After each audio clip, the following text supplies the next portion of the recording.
భద్రాద్రి కొత్తగూడెం జిల్లా RTC complex లో BRS working president KTR జన్మదినాన్ని పురస్కరించుకుని యాచకులకు అన్నదాన కార్యక్రమం నిర్వహించారు. ఈ సందర్భంగా జయరాం మాట్లాడుతూ కేటీఆర్ జన్మదినం సందర్భంగా యాచకులకు అన్నదానం చేయడం తనకు ఎంతో ఆనందంగా ఉందన్నారు. కేటీఆర్ ఎల్లప్పుడూ ఆయురారోగ్యాలతో అష్టైశ్వర్యాలతో ప్రజాతో ప్రజాసేవలో మరింత ముందుకు సాగాలని ఆకాంక్షించారు. ఈ కార్యక్రమంలో సత్తి నాగేశ్వరరావు, బాబురావు తదితరులు పాల్గొన్నారు.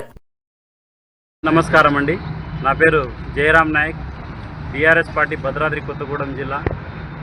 ఈరోజు మరి తెలంగాణ భవిష్యత్తు, తెలంగాణ కాబోయే ముఖ్యమంత్రి, డైనమిక్ లీడర్ అయినటువంటి మరి BRS party working president Shri KTR గారి బర్త్డే సందర్భంగా ఈరోజు బస్టాండ్ ఆవరణలో ఉన్నటువంటి యాచకులకు అన్నదాన కార్యక్రమం నిర్వహించడం జరిగింది. మరి కేటీఆర్ గారు యువతకు స్ఫూర్తి ఆయన.